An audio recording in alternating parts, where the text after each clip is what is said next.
인문학으로 직장인의 고민과 궁금증을 해결해 드립니다. 인문학이 여러분의 출근길을 가볍게 만들어 드립니다. 직장인을 위한 출근길 인문학.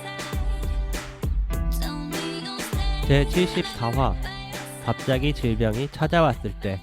안녕하세요. 어쩌다 철학자 이호건입니다. 안녕하세요. 어설픈 자유인 장춘수입니다. 반갑습니다. 인천 작두 강동구입니다. 예, 반갑습니다. 네. 반갑습니다. 두 분 요즘 뭐 더운데 뭐 몸이 아프거나 이러진 않죠? 제가 한 몇 년 전부터 갱년기 증세가 조금씩 있어가지고 예.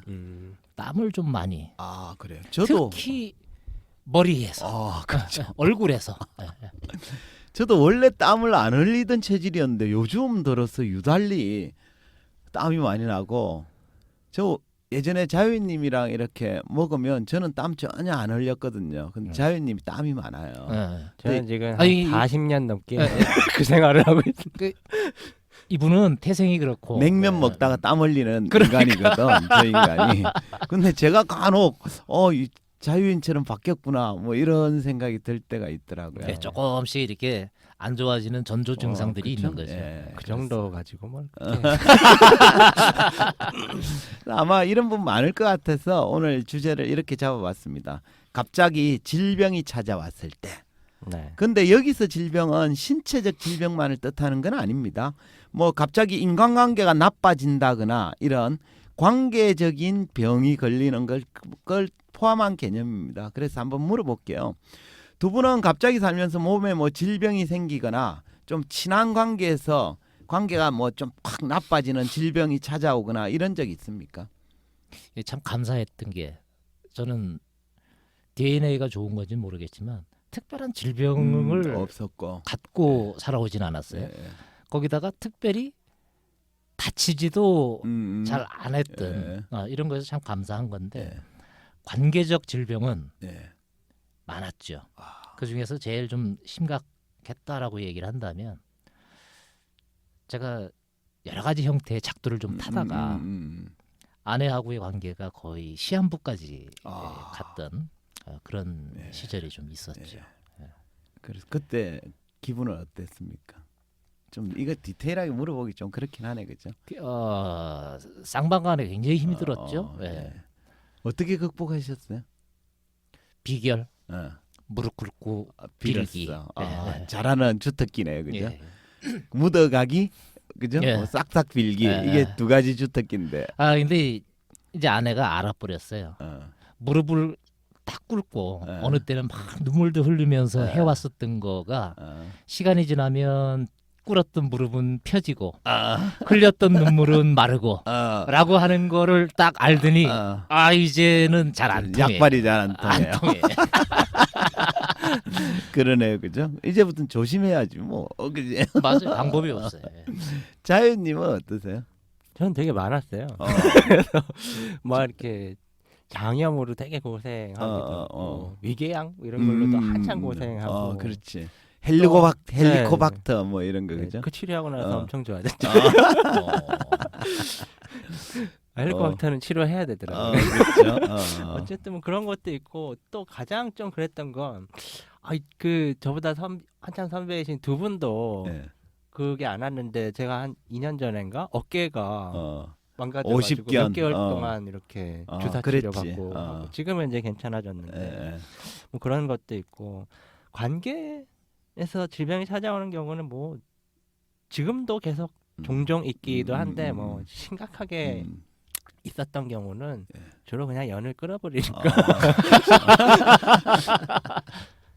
그러네, 그죠? 네. 예전에 그때 왜 그 자유님은 평균 자주 만나는 사람이 우리랑 좀 자주 만나서 그런지 평균적으로 자기보다 한 10살 많은 선배들하고 네. 잘 어울려 다니다 보니까 노화가 좀 비슷하게 와. 그죠? 비슷하거나 더 빨리 와. 그렇죠? 그래가지고 선배들은 좀 멀쩡한데 지 혼자 아플 때도 있고 이래요. 그러니까. 그죠? 뭐 그 지난번에 그 맞아요. 50견 비슷한 것도 어깨 아픈 것도 그런데 그때 기분이 어땠어요? 되게 이렇게 자괴감이 들더라고. 내가 이게 뭔가 그죠? 다들 멀쩡한데 왜 나만 그죠? 이러면서 뭔가 내가 나쁜 기운을 흡수하고 있나 보다 이런 생각이 들고. 그게 정신적 스트레스 때문에 그런 거예요. 아 모르겠어요. 그러니까 그런 걸 우리가 이제 전문용어로 기가 빨렸다라고 그러니까요. 얘기를 하는 거지. 그래서 남들한테 다 좀 빨려가지고. 젊은 사람들하고 만나야 되는데 어쨌든 그죠? 근데 옛말에 잔병 많은 사람이 오래 산다 뭐 이런 말도 있잖아요. 네. 그렇죠? 예. 뭐 그렇게까지 오래 살고 그죠? 어쨌든 오늘은 살면서 이렇게 갑자기 뭐 몸이 아프다거나 질병이 찾아온다거나 또 뭐 관계가 병들었을 때 어떻게 하는 게 좋은지 질병이란 주제로 이야기를 좀 해볼까 합니다. 그 앞에서 말씀드린 것처럼 여기서 우리가 이제 논의하려는 질병은 뭐 신체적으로만 국한시키지 마시고 인간관계가 병이 되는까지 포함한 개념이다라고 이제 염두에 두시고 이 얘기를 들었으면 좋겠습니다. 불교에서는 인간이 반드시 겪게 되는 4가지 고통이라는 의미로 사고라는 말이 있습니다. 사고라고 혹시 들어보셨어요? 네, 뭐 들어봤죠. 그쵸? 예. 네. 우리 이제 그 사고라는 표현은 자체는 잘 안 쓰지만 이런 표현 많이 들어보셨을 거예요. 생로병사. 그렇죠. 그죠? 네. 예, 이게 이제 사고인데요. 그 사람들이 흔히 말하는 이 그 생로병사를 불교에서는 4가지 고통, 즉 사고라고 합니다. 그러니까 인간이라면 누구나 반드시 겪게 되는 4가지 고통이다. 이런 의미에서 생로병사, 태어나고 늙고 병들고 죽는 고통을 말하죠. 그죠? 그래서 여기 재미난 건 태어나는 것도 고통이다. 뭐 이렇게 얘기하는 게 불교에서는 좀 특이점이긴 합니다. 근데 이 그 4가지 사고, 4가지 고통 중에서 태어나고 늙고 죽는 건 우리가 피할 수 없습니다. 근데 사람들은 3번째에 해당하는 병, 그러니까 질병만큼은 관리만 잘하면 피할 수 있다고 생각합니다. 그래서 평소에 뭐 건강검진도 받고 운동도 하고 하면서 질병만은 피해보려는 사람이 꽤 많죠. 그럼 한번 물어볼게요. 질병은 우리가 관리만 잘하면 피할 수 있는 것일까? 어떻게 보세요? 뭐 일정 부분 피할 수 있기도 하고 자기 통제 범위에 없는 질병들도 있고 그렇죠. 뭐. 그렇죠. 그렇죠. 그런 얘기들 많이 하잖아요. 의사가 시키는 대로 하면 잘 사는데 네. 의사처럼 살면 곧 죽는다. 그냥 뭐 그런 얘기도 있고 어쨌든 대부분 어느 정도 피할 수 있다고 생각하는 것 같아요. 그죠? 그래서 평소 뭐 적당한 운동을 하거나 뭐 식단도 좀 건강하게 하고 또 규칙적인 생활 습관 이런 걸 잘 지키면 질병으로부터 자기를 보호할 수 있기도 합니다. 근데 이제 문제는 뭐냐 이러면 현실에서는 이런 걸 지키기가 쉽지 않다는 데 있습니다. 현실에서는 하루 종일 일하느라고 운동할 시간조차 없는 경우도 많잖아요. 그죠? 저도 옛날 직장 다닐 때 운동 좀 해보려고 헬스클럽을 1년치를 끊었는데 딱 한 달 다니고 관두잖아요. 네. 그렇죠? 그런데 저만 그러냐? 꽤 많습니다. 그렇고요. 또 업무가 바빠서 뭐 햄버거나 편의점 도시락으로 끼니를 때우는 사람도 꽤 많고요. 해서 마음처럼 질병을 피하기가 쉽지 않습니다. 또 질병을 완전히 피하는 것도 이건 불가능한 일입니다. 우리 인간들의 신체와 장기는 사용연한이라는 게 있거든요. 그래서 아무리 관리를 잘해도 오래 사용하면 한두 군데 탈이 나기 마련입니다. 그럼에도 사람들은 자기한테 질병이 찾아오면 왜 하필 나에게 이런 질병이 찾아오는가 하면서 실망을 하게 되죠. 그죠? 그럼 이 대목에서 또 한번 물어볼게요. 사람에게 질병이 찾아오는 건 반드시 안 좋은 일일까? 어떻게 보십니까? 안 좋아요. 몸이 그렇죠. 아프면 네. 그죠? 당사자도 아프지만 네. 그 주변 주변인이 사람이. 굉장히 힘이 그렇죠. 들어요. 맞습니다. 제가 최근에 한 달 정도 장모님 그렇죠. 수술하셔가지고 입원해서 있었잖아요. 예. 아주 힘들어요. 그렇죠. 예, 맞습니다. 흔히 우리가 이 질병이 찾아오면 이유와 어찌되었던 좋지 않은 일로 해석하는 경우가 있습니다. 하지만 때로는 전체는 아닙니다. 때로는 질병이 좋은 측면도 있어요. 왜 그런지 제가 설명드리기에 앞서 제가 시 한 편 읽어드리겠습니다. 그 김수영 시인의 풀이라는 시의 한 대목인데요. 한번 들어보세요. 풀이 눕는다. 바람보다도 더 빨리 눕는다. 바람보다도 더 빨리 울고 바람보다 더 먼저 일어난다. 김수영 시인은 바람에 대체하는 풀의 모습을 보면서 생명의 신비로움을 발견한 것 같아요. 풀은 바람이 불면 바람에 맞서지 않고 바람보다 더 빨리 눕습니다. 그렇기 때문에 풀은 바람에 꺾이지 않고 또 바람이 잦아들면 보란 듯이 다시 처음처럼 벌떡 일어설 수 있는 겁니다. 만약 고목이나 이런 것처럼 강풍이 부는데도 눕지 않고 막 버티고 있으면 어떻게 될까요? 결국 부러지겠죠. 그렇죠? 네. 예. 바람에 맞서기만 하는 고목은 자칫 뭐 가지가 꺾이거나 뿌리가 송두리째 뽑힐 수도 있습니다. 이런 관점으로 보자면 바람에 맞서는 나무보다는 바람에 맞서지 않고 바람보다 빨리 눕는 풀이 더 끈질긴 생명력을 가졌다라고 볼 수도 있죠. 흔히 사람들은 바람이 불 때 풀이 눕는 모습을 보고 바람에 의해서 풀이 수동적으로 움직인다라고 보기 쉽습니다. 하지만 김수영 시인의 해석은 달랐어요. 김수영은 풀이 주체적으로 움직인다라고 봤습니다. 그래서 그는 시에서 바람이 불 때 풀은 눕는다라고 표현하지 않고 풀이 눕는다라면서 풀을 주어로 사용한 거예요. 그러니까 시에서 풀은 대상이나 목적어가 아니라 주체죠, 주체. 그러니까 주체인 풀은 바람의 변화를 인식하고 스스로 눕기를 선택한 겁니다. 굉장히 능동적인 선택이다라고 말할 수 있겠는데요. 그렇기 때문에 바람이 잦아들면 바람보다 먼저 일어날 수도 있는 겁니다. 제가 오늘 지금 그 질병을 주제로 이야기하면서 김수영의 풀이라는 시를 언급했잖아요. 왜 언급했는지 짐작이 혹시 되시나요? 글쎄요. 원래 이 시를 이런 식으로 해석하지 않았던 것 같은데 이런 식으로 해석하니까 네, 그죠? 약간 좀 다른 느낌인데 어쨌든 맞서는 것만이 능사가 아니고 네, 그죠? 뭔가 바람이 불 때는 누워 있는 것도 지혜일 수 있다. 그쵸? 뭐 이런 그러니까 것 같아요. 바람을 질병으로 해석하시면 됩니다. 질병이 찾아오면 맞서지 말고 좀 누워라 이런 말씀을 드리고 싶은 거예요. 그러니까 바람에 대처하는 풀의 능동적인 자세가 인간이 질병을 대할 때 가져야 될 태도와 비슷하기 때문인데요. 우리 인간도 질병이 찾아오면 풀처럼 잠시 들어 누워서 쉬어야 되는데 그렇지 않고 그냥 버티는 사람들이 꽤 많아요. 고목처럼. 그 과로사가 여기에 해당됩니다. 과로사는 몸이 고달플 정도로 지나치게 일하다가 죽는 경우를 말하잖아요. 근데 과로사를 당한 분 되게 안타까운 얘기긴 합니다만 과로사를 당한 분도 아무런 징후 없이 갑자기 사망에 이르는 경우는 거의 없습니다. 대부분 과로사에 이르기 전에 이미 몸이 알아서 여러 가지 질병의 신호를 보내왔거든요. 근데 이 신호를 무시해버리면 고목이 강풍에 꺾이듯이 돌이킬 수 없는 상황까지 갈 수도 있습니다. 근데 우리 몸이 임계점을 탁탁 이렇게 느끼면 네. 이 좀 이럴 수도 있을 것 같은데 네. 임계점 상황에 대한 느낌이 참 많지 않은 것 같아요. 그렇죠, 그렇죠. 네. 저는 이런 걸 되게 자주 느끼는데 네. 사실 저는 매일 술을 먹고 싶거든요. 네. 근데 술을 계속 먹다 보면 어느 순간에 몸이 못 먹는 상태가 되더라고요. 그만 그치. 이러면서 그렇지. 그래서 더 쉴 수밖에 없는 그렇죠. 이렇게 해주는 듯한. 그렇습니다. 그래서 과로사에 이르기 전에 몸이 보내오는 질병의 신호는 오히려 고마운 것일 수도 있죠, 그죠? 이런 상황에서 질병이란 여기서 좀 더 무리하면 큰일 날 수 있으니까 좀 쉬어라라고 몸이 보내오는 고마운 신호이긴 합니다. 해서 질병이 찾아오는 건 무작정 반드시 부정적인 것만은 아닙니다. 독일 철학자 니체도 질병을 긍정적으로 봤습니다. 그는 이렇게 얘기해요.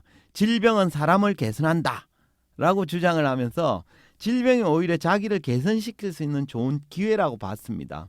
그는 우리 자유인님처럼 평소에 음주와 흡연을 일삼는 사람은 주위에 아무리 잔소리를 해도 몸에 이상만 없으면 술을 끊거나 술을 줄이거나 담배를 끊으려 하지 않는 경우가 많잖아요. 그죠? 근데 그런 사람 본 적 있죠? 하루에 막 맨날 소주 몇 병씩 먹고 담배도 2갑 피고 이런 사람도 일시에 술과 담배를 딱 끊는 경우가 있습니다. 언제일까요? 와이프한테 혼났겠죠. 그거는 와이프한테서는 살짝 피하는 거죠, 그죠? 일단 뭐 건강 검진 딱 예, 받았는데 그죠? 예년과 다른 결과를 그죠, 받고 맞습니다. 이, 의사한테 그죠? 이러다 죽습니다. 그죠? 네. 그 심각한 질병이 찾아오면 그제서야 절주나 금연에 나서죠. 이처럼 아무런 질병이 없을 때는 자기 몸을 함부로 쓰다가 어떤 질병에 딱 걸리잖아요. 그럼 그동안 내가 너무 몸 관리를 안 했구나 하면서 생활 습관을 개선하기 시작합니다. 이런 관점으로 보면 니체가 말한 질병이 사람을 개선한다라는 건 틀린 말이 아닌 것 같아요. 근데 그거 아세요? 질병이 신체뿐만 아니라 정신까지 개선한다는 사실 아십니까? 그럴 수도 있겠다라는 생각이 들어요. 예. 반성도 하게 되고. 그죠? 뭐 그런 거 맞습니다, 그죠? 과거에 네. 아마 우리 다 알고 계시는 분이었는데 이분이 어마어마하게 건강하신 분이었고 네. 활동도 셌던 분인데 어느 날 암에 걸렸어요. 네. 그리고 나서 생각이 싹 바뀌더라는 어, 거예요. 그래서 그동안 해왔었던 모든 생각, 행동 이런 것들이 네. 싹 바뀌고 이제 나머지 인생은 덤으로 살았다. 뭐 이런 그쵸. 생각으로 네. 가치관의 변화가 예, 오더라고요. 맞습니다. 그 정신까지 개선을 시킵니다. 철학자 니체가 질병의 가치를 이야기하면서 한 말을 소개해 드릴게요. 한번 읽어보겠습니다. 병에 걸려 누워 있는 사람은 때로는 그 자신의 일상적 직분, 업무 또는 교제에서도 병에 걸려 있으며 그로 인해 자기 자신에 대해 숙고하는 일을 완전히 잃어버리고 있었다는 사실을 깨닫게 된다. 그는 질병이 그에게 강요한 한가함에서 이러한 지혜를 얻게 된다. 그러니까 니체가 말한 질병은 신체적 질병만을 의미하는 게 아닙니다. 그는 자신이 하는 업무나 인간관계가 뜻대로 풀리지 않는 경우도 질병이라고 보았습니다. 가령 원치 않는 부수로 인사발령이 났거나 사랑하는 사람이 갑자기 절교를 선언하고 떠난 경우도 질병이라고 보았습니다. 사람들은 이런 상황에 직면하면 질병이 찾아온 것처럼 나에게 왜 이런 불행이 찾아오는가 하고 한탄만 하고 있기 쉬운데요. 니체는 오히려 이런 상황이 평소에 자기의 일이나 인간관계에 병에 걸려 있었고 또 그로 인해 자기를 숙고하는 일을 잃어버리고 살았구나라는 사실을 깨닫게 하는 계기가 된다라고 보았습니다. 이 참 억울한 건데 네. 답답하기도 하고 네. 꼭 안 좋은 일 당하면 그렇죠. 이렇게, 되돌아보게 되죠. 이렇게 반성도 하고. 되는데 그죠? 긍정적 시그널 속에서도 얼마든지 계기가 있을 수 있는데 네. 그때는 안 해요. 죽어도 안 해. 그죠? 그래서 뭐 한계인 것 같아요. 예, 그냥. 그죠? 예. 그래서 이제 니체가 이런 얘기를 한 거예요. 질병이 강요한 한가함에서 그런 지혜를 얻게 된다라고 말한 거죠. 가령 사랑했던 사람이 어느 날 갑자기 절교를 선언합니다. 근데 사실 이 사태는 갑자기 발생한 게 아니에요. 그죠? 두 사람 관계가 이미 병에 걸려 있었기 때문이죠. 다만 한쪽은 그 사실을 인지하지 못했을 따름입니다. 하지만 사랑했던 사람이 이제 절교를 선언하고 딱 떠나고 나면 좀 한가해지잖아요. 그죠? 그러면 그동안 모르고 지나쳤던 여러 가지 상황이나 자기의 행동을 돌이켜보면서 반성을 하게 되고 깨닫게 되죠. 작두님 많이 하셨잖아요. 이런 거. 그죠? 옛날에. 그 결과 자기를 개선하는 계기가 되는 겁니다. 이는 당사자한테는 아픈 기억이 되겠지만 이러한 과정을 통해서 새로운 사랑이 시작되면 과거의 실수를 좀 되풀이하지 않게 되는 그 효과가 있게 되는 거죠. 동의가 되기도 하지만 네. 동의가 안 되기도 하는 게 네. 재혼하는 사람은 또 망각한 것 같아요. 그죠? 그렇죠. 이제 제대로 지혜를 못 얻어서 그래요. 예, 철학이 필요한 순간이죠. 그렇죠. 맞습니다. 그죠? 근데 뭐 어찌 됐든 예. 아픈 만큼 성숙해진다. 뭐 예. 이런 뜻으로는 뭐 그렇죠. 이해가 되네요. 예, 맞습니다. 그렇습니다. 그래서 오늘 제가 질병에 대해서 얘기했는데 생로병사라는 말도 있듯이 질병도 사람이라면 누구나 겪게 되는 4가지 고통 중에 하나입니다. 하지만 질병이 반드시 나쁜 것만은 아닙니다. 질병이 신체와 정신을 개선시키기도 하거든요. 그래서 평소에 좀 건강관리를 잘해서 질병에 걸리지 않는 게 좋습니다. 하지만 혹시 원치 않는 질병이 찾아오더라도 뭐 나한테 왜 이런 질병이 찾아왔나라고 원망이나 한탄만 하지 마시고 그 질병을 통해서 자기의 몸과 마음을 좀 개선시킬 수 있는 계기로 만드는 게 오히려 지혜로운 삶이 아닌가, 또 그게 더 중요하지 않을까, 이런 말씀을 좀 드리고 싶습니다. 예. 이게 참 안 좋은 일 당했을 때 훨씬 더 사람들이 성숙해지고 되돌아보고 성찰하게 되고 뭐 이런 것들이 너무 많이 반복되는 아쉬움은 좀 있어. 그렇죠. 이게 뜨거운 거에 대봐야 그렇죠. 닥쳐봐야 아 그렇구나라고 이렇게 생각하는 경우가 너무 많으니까. 그러니까 그게 계속 반복된다는 건 네. 과거의 질병으로부터 개선과 성찰의 기회를 잘 잘 못했다는 못 거지. 가졌다라는 네. 거죠. 그래서 니체의 주장처럼 질병이 강요한 한가함에서 음. 그런 지혜를 얻는 사람이 진짜 지혜로운 사람인 거죠. 그러니까 실패해서 배워라 뭐 이런 그렇죠. 얘기하고 예, 그렇죠. 또, 비슷합니다. 유사한 예, 맥락이겠습니다. 맞습니다. 예. 어쨌든 뭐 생로병사라고 하는 이 사고가 인간이라면 뭐 누구나 다 피할 수 없는 약간 그렇죠. 운명 예, 같은 운명이죠, 이렇게 운명. 예. 느껴지는데 사실 그래서 병에 걸린다는 것도 아무리 노력해도 피할 수 없는 운명 중에 하나가 될 것 네. 같아요. 근데 중요한 것은 그 과정을 통해서 우리가 몸도 마음도 개선할 수 있는 기회를 만드는 것이 중요한 게 아닌가라는 생각도 들고요. 또 반면에 아주 심각한 또 질병 때문에 본인이나 가족 이렇게 고통받고 계신 분들이 만약 들으신다면 너무 저희가 좀 가볍게 얘기하고 있는 게 아닌가 이런 수도 그럴 있을 수도 것 있어요. 같은데 그렇죠. 예. 그런 것은 아니었다라는 그래서 것 같아요. 그죠. 네. 이거 역시 이제 우리 지난 시간에 얘기한 것처럼 마찬가지인데 그 철학은 보편을 주장할 뿐 절대를 주장하진 않죠, 그죠? 네. 자유님은 가끔 보면 이런 얘기 해가지고 음. 굉장히 그 멤버 중에서 인성이 좋은 사람, 괜찮은 사람이라는 캐릭터가 생기는 것 같아요. 예. 아 제가 만들고 있다는 얘기죠. 원래는 안 그런 것 같은데. 그죠? 아니 근데 실제로도 왜냐하면 그렇잖아요. 제가 방금 말씀드렸던 그거의 당사자이기 때문에 이제 그런 그렇죠. 얘기도 할 수 예, 있는 것 같아요. 아유 뭐 맞습니다. 훌륭합니다.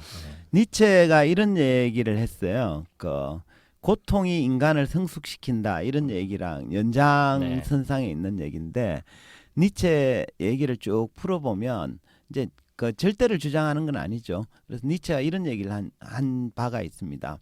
자기를 죽이지 않는 한 고통은 인간을 성숙시킨다.